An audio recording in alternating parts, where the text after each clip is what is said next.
The NFL scouting combine is underway in Indianapolis, and we're here to talk to our Jets beat writer, Brian Costello, about Joe Douglas and his presser today. Brian, how you doing, man? I'm good, Ryan. How you doing? I'm doing well. So, Brian, how many scouting combines has this been for you now in Indianapolis? I don't want to count. I love too many, too many. It's been a lot. I can imagine. And, a lot of Jets fans paying attention to what Joe Douglas had to say today. What was your immediate takeaways from everything that he had to cover today in that presser in front of you guys in the media?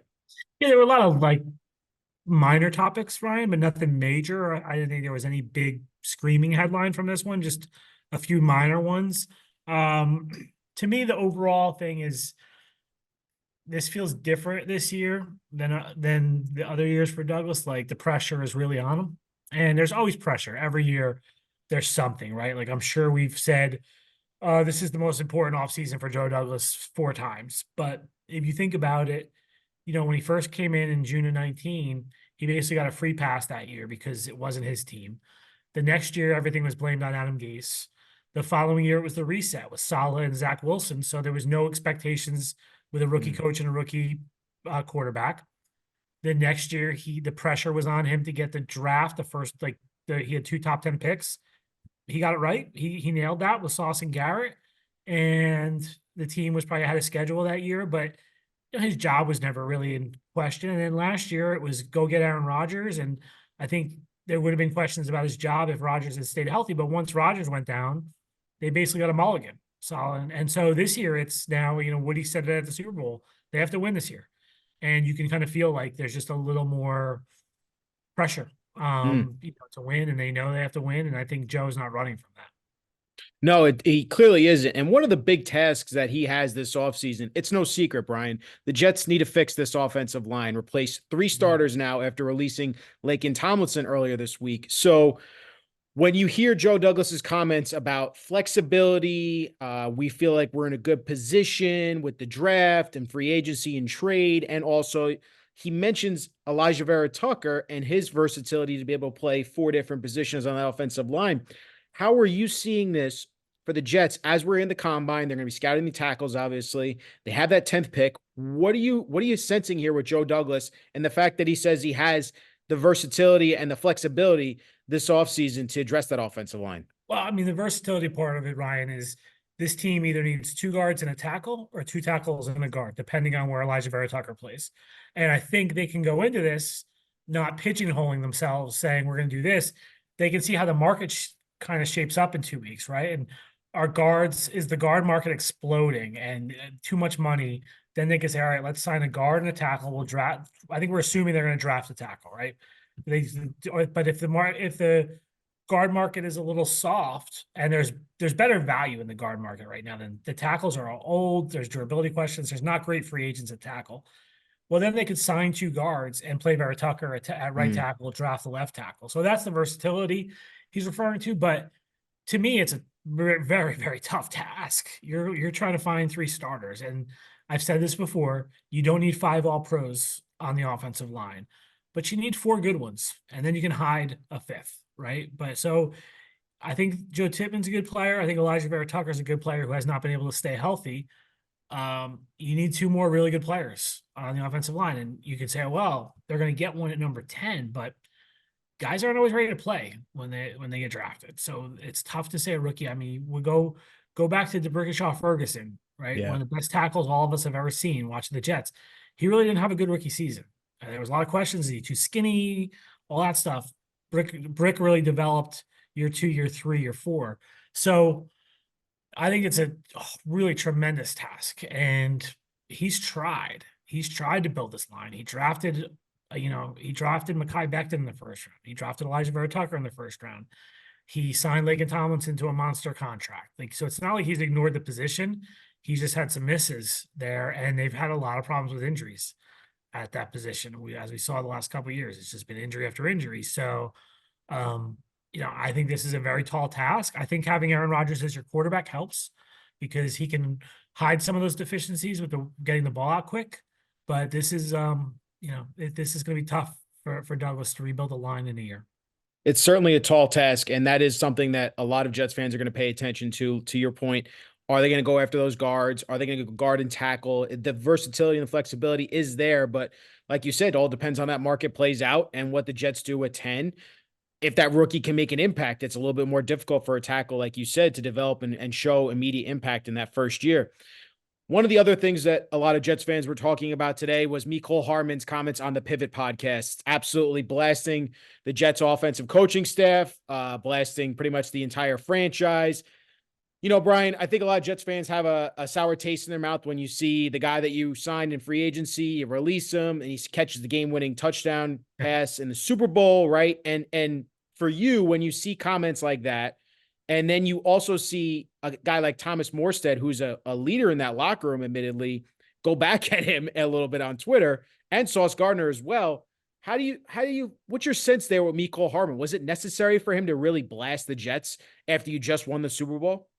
No, it definitely wasn't necessary. I mean, the worst thing that could have happened to the Jets was him catching that pass, because no one would be talking to Mecole Hardman right now if he hadn't caught that pass, right? He wouldn't be on the Pivot podcast, and Right. he caught it. So he's going to be asked. I do think he'll probably quiet down about the Jets now after this, I would suspect. But yeah, he really shouldn't be talking. I mean, he underperformed here, and he was not very popular with the coaching staff. Like, he criticized the coaching staff. I think the coaching staff would go back at him pretty hard.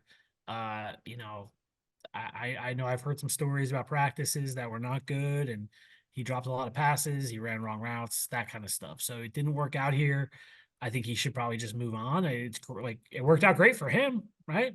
He's got commercials and endorsements now from the Super Bowl. So I don't understand why he's piling on the Jets. He was asked the question, but to me, he should probably he was pretty good at the Super Bowl, Ryan, because I talked about the Super Bowl, and he's pretty good about not taking shots at the Jets, but now he seems to have shifted modes. And obviously on the Pivot podcast, he did. Yeah, well, and then the other thing that came out of it is saying, come get me to the Chiefs. Yeah. And now there's that tampering question to Joe Douglas. I know it was asked, like, will you ask the league to investigate into the situation? Or do you sense that's what's going to happen here? Some smart reporter asked that question, Ryan.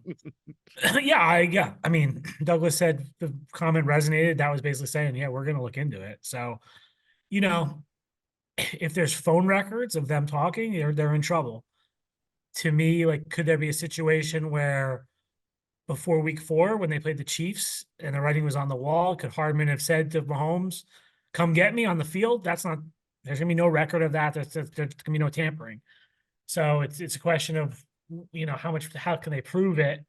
And I don't think it's a major deal. Like someone asked me earlier about comparing it to when the Dolphins went after Tom Brady and Sean Payton. Like, that's a whole other stratosphere. This would be a fine, I think, for the Chiefs, and that would be it. But yeah, the Jets are definitely pissed, and I think they're going to push some buttons on this. Yeah, especially when you're put on blast like that. And Joe Douglas responding saying, respect is earned. It's more about well done than well said. So Yeah, the well, that was the losing. Deion Dawkins. That was the other story of the Oh, week. that was the other story too. And again, the Jets get blasted by a Bills player on another The podcast. Jets are an easy target right now, right? Yeah.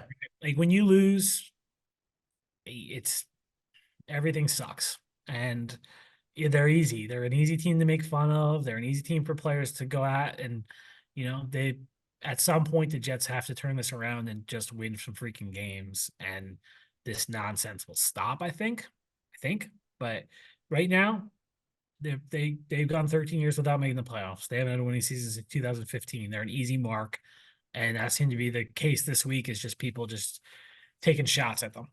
Yeah. Taking shots at them and at the culture too. And Joe Douglas did defend the culture a little bit today. Yeah, I would defend the culture as well. Like, I've been around a lot of locker rooms. I was trying to think of this today. Like, who was the last Jets player that was arrested? Oof. I couldn't think of it Was myself. it was it that linebacker that McCagnon drafted? Was the That's a DWI the long wrong? time ago. That was a The long. the DUI, you mean, like in the Lincoln Tunnel? Yeah, in the Lincoln Tunnel. Wasn't that the Yeah, that last was a long one? time ago. I mean, Quinnen got in trouble with a gun at Quinn, the yeah. airport a few years ago, which was kind of seemed to be more of a misunderstanding than anything nefarious. So, like, to me, that's a pretty good, like, people talk about what culture is, right? They're not, he's not drafting guys who are getting in trouble. He's not drafting guys who are locker room problems. Like, there and signing the guys he signed and drafted, he's got a pretty good batting average. There's been some knuckleheads, but if they're knuckleheads, they're not criminals. They're just kind of lazy or, in some instances have bad attitudes. But overall, I think the locker room is in a pretty good place. I think Aaron Rodgers will help that too when he's playing. It's hard to influence culture when you're not playing. But I think they've got good guys like him and CJ Mosley as older veteran leaders. And then I think if you look at the Sauce Gardners and Garrett Wilsons and Brees Halls and Jermaine Johnsons and Elijah Vera Tuckers, like these guys that they've brought in here that are younger, they're all really good guys and they seem to get it. And so I think the locker room's in a good place. No, I appreciate you just breaking that down a little bit about the culture because it does get a bad rap when you are losing. Like you You're said, it losing. I just mean, everything sucks, right? so like So, it's a chicken or the egg thing too, Ryan, right? right. Does winning create good culture? Or does good culture create winning? To me, winning creates good culture. Like, so the culture, I think there's good players in the Jets locker room, like good guys and stuff. But when you start losing, everything sucks. Like Yeah. they everything about going to work sucks. There's going to be negativity. There's going to be people that are just pissed off all the time. That's just the nature of losing, but I don't think they necessarily have like a really bad culture. No, and to your point, they have good guys and they're talented players too. Speaking of top picks that are good guys, well, let's talk about Zach Wilson here. Joe Douglas did admit to you guys that he has granted permission to him and his agent to seek a trade. How do you see that playing out over the coming weeks as free agency is about to approach? Yeah, I don't think it's anywhere close, Ryan. Like I think we're gonna be talking about this for months, Mm. or probably not talking about it too much. But I think it'll be a. I don't see a team trading for him. So to me, the biggest question is when do the Jets give up and cut him? I don't think he's ever going to be in the locker room again. I think they'll Mm. tell him to stay away. Like, if they report back in April and he still hasn't been traded, I think they'll just tell him, stay home and continue to work on a trade. Maybe something happens around the draft, right? Maybe, but I don't know. I have a hard time finding a team that's going to take him, and I think Joe Douglas would trade him for anything at this point, but we'll see if his agent can find something. Yeah, it's going to be fascinating to see how that plays out with Zach Wilson if the Jets can get a deal done with, as a trade partner and find something. If not, like you said, we'll see how long it plays out. But Brian, I know, like you said, a lot of little things, but we appreciate you as always giving some time talking about what's going on with this team. I know there's going to be a lot happening over the coming weeks as free agency starts, and we're looking forward to seeing all the coverage from you, man. All right. Thanks, Ryan. Thank you.